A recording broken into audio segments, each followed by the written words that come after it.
Hello mga idol, welcome back sa aking channel. Magandang araw sa inyong lahat at sana ay nasa mabuti kayong kalagayan ngayon. Salamat sa inyong patuloy na suporta at sa pagbisita ulit sa aking channel.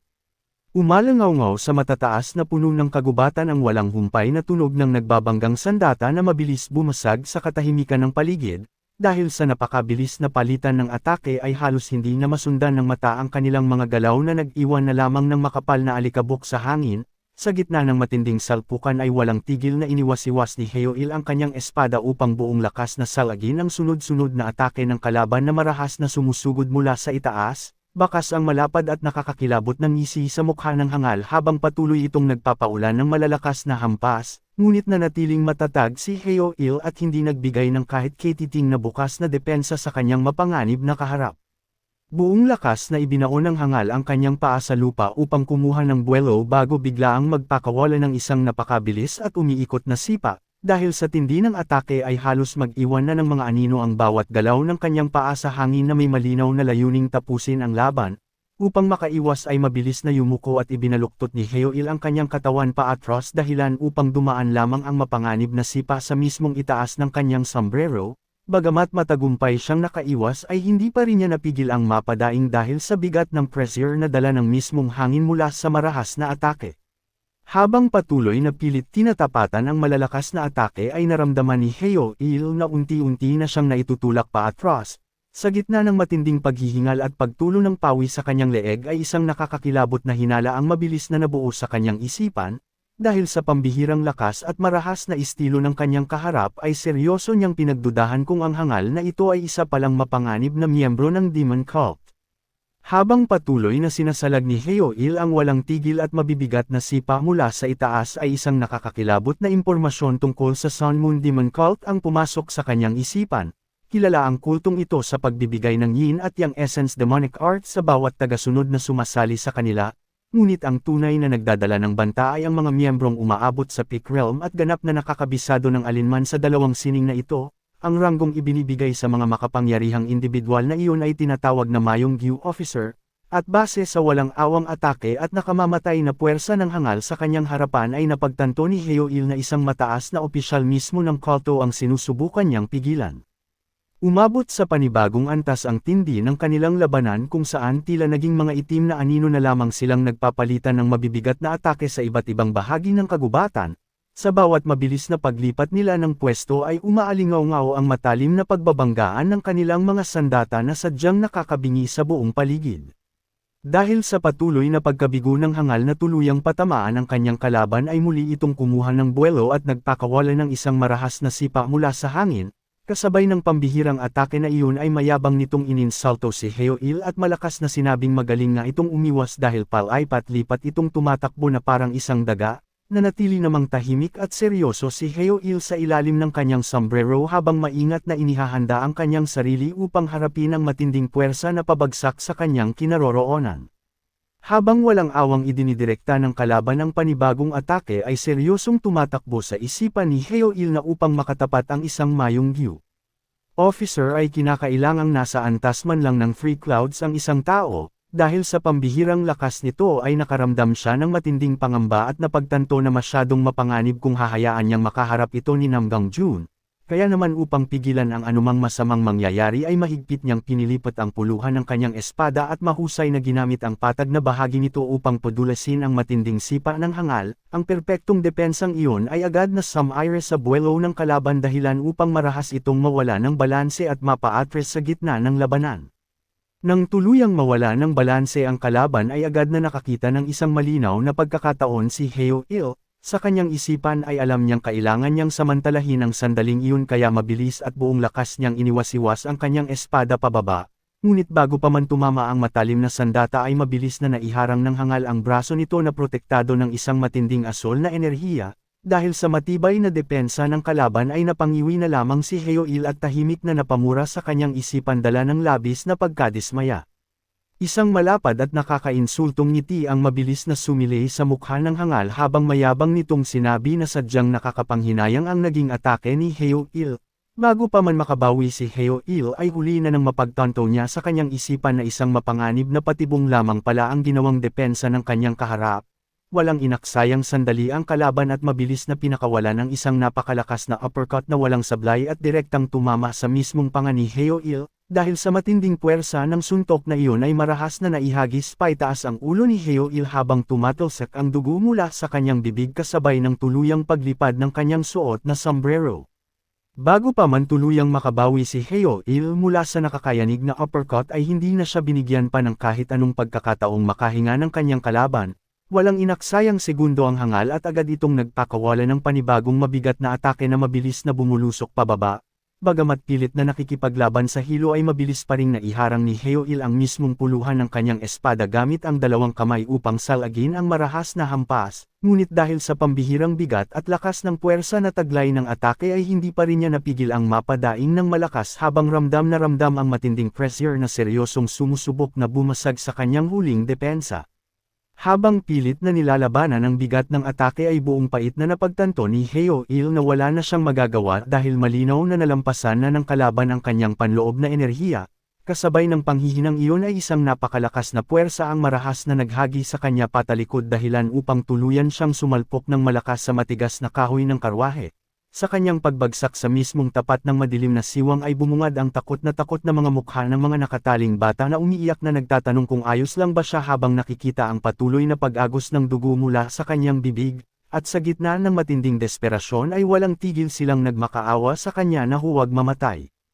Kahit duguan at patuloy na umuubo matapos ang malakas na pagbagsak sa nawasak na kahoy ng karwahe ay pilit pa ring ibinangon ni Heo-il ang kanyang sarili. Sa halip na magpakita ng panghihina sa harap ng mga nag-aalalang bata sa kanyang likuran ay bahagya pa siyang ngumisi bago idora ang dugo mula sa kanyang bibig, kalmado niyang inamin na sadyang nakakahiya ang kanyang naging sitwasyon bago mapanuksong tinanong ang kalaban kung iyon na ba ang lahat ng kaya nitong ibuga. Agad namang ninas ang hangal sa narinig at marahas na pinatunog ang kanyang leeg habang masamang nakatitig sa kanyang kaharap. Galit nitong sinabi na palagi na lamang nakaharang sa kanilang daan ang mga miyembro ng Changqian Society, at nang may malinaw na intensyong pumatay ay malamig nitong idiniin na hinding-hindi niya hahayaang mamatay ng madali si Heo-il. Sa pagkaalam na wala na siyang matatakbuhan pa upang protektahan ang mga bata sa kanyang likuran ay buong higpit na kinapitan ni Heo-il ang puluhan ng kanyang espada, handa na sana siyang itaya ang kanyang huling lakas para sa isang pinal na salpukan. Ngunit bago pa man mangyari iyon ay isang pambihirang puwersa ang biglang yumanig sa paligid, kasabay nito ay marahas na humadya sa hangin ang walang malay na katawan ng isa pang kalaban bago bumagsak ng malakas malapit sa kanilang pwesto. Dahil sa hindi inaasahang pangyayaring iyon ay mabilis na naagaw ang pansin ng hangal na papasugod na sana upang tapusin si Heo-il, bahagya itong natigilan at mabilis na lumingon sa kanyang likuran upang seryosong alamin kung sino ang nakakagulat na nang himasok sa kanilang madugong labanan. Mula sa alikabok ay tahimik na humakbang palapit ang ating bida at kalmadong huminto sa mismong tabi ng walang malay na katawan ng kalabang kanyang inihagis. Nang makita ng hangal ang hindi inaasahang pagdating na iyon ay mabilis na napalitan ng matinding gulat at kalituhan ang kanyang mayabang na ekspresyon, halos manlaki ang mga mata nito at napangiwi ang kanyang mukha habang hindi makapaniwalang napamura na lamang siya sa kanyang isipan dahil sa labis na pagtataka kung ano ang nangyayari sa kanyang harapan. Habang nababalot ng matinding tensyon ang buong kagubatan ay kalmadong nagpatuloy sa paglalakad ang ating bida patungo sa gitna ng madugong labanan. Nilampasan lamang niya ang walang malay na katawan ng kalabang nakadapa sa alikabok bago ibaling ang kanyang paningin sa duguan at nakasandal na si Heo-il sa gilid ng wasak na karwahe. Sa isang malinaw at seryosong boses ay tinawag niya ang atensyon ni Senior Heo na tila agad nagbigay ng kapanatagan sa malalang sitwasyon. Habang mahigpit na nakahawak sa kanyang nakababang espada ay matikas na nakatayo ang ating bida sa ilalim ng sikat ng araw na tumatagos sa matataas na puno, mababakas ang isang malamig at hindi matitinag na aura sa kanyang mukha sa ilalim ng suot na sombrero habang formal siyang nagtanong kay Heo-il kung maaari na ba siyang makialam at tuluyan ng pumalit sa laban. Habang seryosong pinagmamasdan ni Heo-il ang matikas na pagdating ng ating bida ay isang malalim na kaisipan ang tumakbo sa kanyang isipan. Sa halip na makaramdam ng matinding pag-aalala na hindi dapat naroon ang ating bida sa ganoon kapanganib na sitwasyon ay isang napakalaking ginhawa ang tuluyang nagpapanatag sa kanyang dibdib. Unti-unting sumili ang isang payapang ngiti sa pagod na mukha ni Heo-il habang magaan itong ipinagkatiwala ang pagpapatuloy ng madugong laban. Sa mga oras na iyon ay buong tapat niyang kinikilala na ang taong nakatayo sa kanyang harapan ay sadyang malayo sa pagiging isang simpleng baguhan.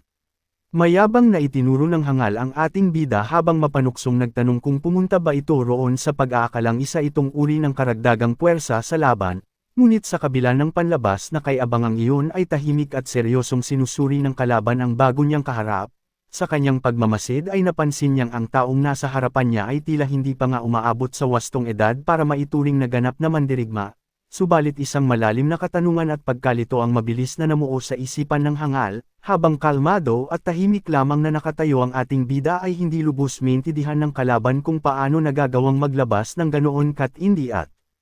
katarim na aura na patuloy na umaagos mula sa buong katawan ng kanyang bagong haharapin. Patuloy na bumalot sa buong kagubatan ang isang matindi at naglalagablab na asul na aura na nagmumula sa mismong kinatatayuan ng ating bida. Dahil sa nakakakilabot na presensya na iyon ay panandaliang natigilan ang hangal at seryosong napaisip sa kanyang sarili kung mayroon ba siyang maling pagkakaintindi sa tunay na lakas ng taong nasa kanyang harapan. Ngunit ang sandaling pagdududang iyon ay mabilis na naglaho at agad na napalitan ng isang malakas at nakakainsultong halakhak. Matapos tuluyang suriin ang sitwasyon ay mabilis na bumalik ang matinding kay-abangan ng kalaban habang walang awang pinagtatawanan ng ating bida. Nang may halong pangungutya ay tinanong nito kung may plano ba silang magtulungan ni Senior Heo, at buong pagmamalaki nitong idinagdag na sadyang walang kwenta ang lahat dahil isang bata lamang na nasa mababang antas ng One Cloud ang naglakas loob na humarap sa kanya. Mabilis na kumuha ng buwelo ang hangal at marahas na sumugod papunta sa ating bida na agad nag-iwan ng makapal na alikabok sa kanyang dinaanan, habang mabilis na bumubulusok sa hangin para magpakawala ng isang mapanganib na sipa ay mayabang nitong ininsalto ang ating bida na magaling lamang itong magpanggap at nananatili pa ring isang hamak na bata. Buong lakas na sumalpok ang atake ng kalaban sa mismong lupa na nagpakalat ng mga basag na bato sa paligid ngunit kalmado at maayos na naiwasan ito ng ating bida. Sa gitna ng matinding agresyon na iyon ay tahimik lamang na nagsusuri ang ating bida habang tumatakbo sa kanyang isipan na kung ibabase lamang sa antas ng kanilang kapangyarihan ay malinaw na dahado siya sa labanang ito. Mabilis at kalmadong inilegan ng ating bida ang isa pang marahas na sipa habang seryosong tumatakbo sa kanyang isipan ang malalim na kaalaman tungkol sa mga antas ng lakas. Alam niyang ang mga mandirigmang nasa third rate hanggang first rate ay nakatutok lamang sa paghubog ng porma at tamang pagkontrol ng kanilang panloob na enerhiya, ngunit nang mabilis na sumugod muli ang hangal at malakas na bumangga ang braso nito sa nakaharang na talim ng kanyang espada ay naramdaman niya ang kakaibang bigat ng atake. Sa sandaling iyon ay personal niyang nasaksihan ang tunay na kakayahan ng isang nasa peak realm kung saan ang panloob na enerhiya ay tuluyan ng umaapaw sa labas ng katawan upang maging isang mapanganib at pisikal na asul na aura. Habang patuloy na sinusuri ng ating bida ang kalaban ay kalmado niyang napagtanto na ang panloob na enerhiyang iyon ang siyang nagbibigay daan upang higit pang mapalakas ang puwersa at tibay ng isang peak realm expert. Hindi naman binigyan ng hangal ang ating bida ng pagkakataong makapag-isip ng matagal dahil mabilis itong sumugod para magpakawala ng panibagong atake. Habang ginagawa iyon ay mayabang nitong minaliit ang ating bida at ipinaalalang isa lamang siyang hamak na nasa antas ng One Cloud. Mabilis na gumanti ng hiwa ang ating bida gamit ang kanyang espada kaya naman bahagyang umatras ang hangal upang iwasan ang patalim, ngunit sa kabila ng pag-atras na iyon ay hindi pa rin nawala ang kay-abangan ng kalaban at mapanuksong nagtanong kung ano ba talaga ang inaasahang magagawa ng ating bida sa ganoon kadesperadong sitwasyon. Matapos ang bahagyang pag-atras ng kalaban ay bigla itong nakaramdam ng isang matalim na kirot sa mismong binti nito na binalot ng matinding asul na enerhiya. Dahil sa hindi inaasahang sakit na iyon ay panandaliang natigilan ang hangal at baka sa mukha nito ang matinding pagtataka kung bakit siya nasugatan. Bago pa man lubusang makabawi ang kalaban mula sa kanyang pagkalito ay walang inaksayang sandali ang ating bida at mabilis na itong sumugod palapit sa kanya. Mahigpit ang hawak ng ating bida sa kanyang sandata habang mabilis na binabagtas ang maikling distansya sa pagitan nilang dalawa. Sa kalagitnaan ng mapanganib na pagsugod na iyon ay nanatiling seryoso at malamig ang mga mata ng ating bida habang payapang tumatakbo sa kanyang isipan na ang Sword Chi at Palm Force ay walang iba kundi mga piraso lamang ng isang mas malawak na sining ng pakikipaglaban.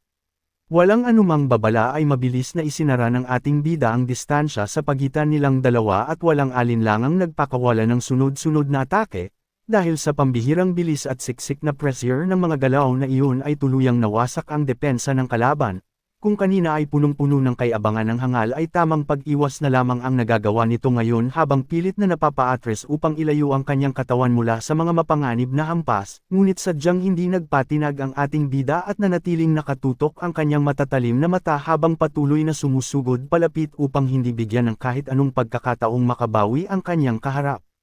Dahil sa patuloy at walang humpay na pag-atake ng ating bida ay halatang nagsimula ng menas ang kalaban habang pilit na inilalayo ang kanyang sarili mula sa matatalim na hampas. Sa sobrang pagkadismaya ay galit itong sumigaw na masyado nang nagiging mapilit ang kanyang kaharap sa pagbato ng mga atake. Upang tuluyang makatakas sa siksik na pressure ng labanan ay mabilis na tumalon ang hangal palayo dahilan upang hamampas lamang sa hangin ang espada ng ating bida. Ngunit hindi pa man nakakabawi ang ating bida mula sa kanyang naging galaw ay mabilis na sinamantala ng kalaban ang pagkakataong iyon upang gumanti, buong lakas itong nagpakawala ng isang mapanganib at napakabigat na sipa habang galit na sumisigaw na tuluyan na dapat maglaho ang ating bida. Sa kabila ng paparating na mabigat na sipa ng kalaban ay nanatiling malamig at seryoso ang mga mata ng ating bida habang buong kumpiyansang tumatakbo sa kanyang isipan na kapag hawak niya ang kanyang espada ay kaya niyang gawin ang kahit na ano. Sa halip na umatras ay mabilis siyang sumalubong upang harapin ang hangal kasabay ng pagbalot ng isang matindi at kumikidlat na asul na enerhiya sa kanyang buong patalim, nang walang anumang pag-aalinlangan ay tuluyan niyang pinakawalan ang pambihirang pamamaraan na 13 Thunder Swords at direktang ginamit ang 10th stance na tinatawag na 10 Tears upang tapatan ang mapanganib na atake ng kanyang kaharap.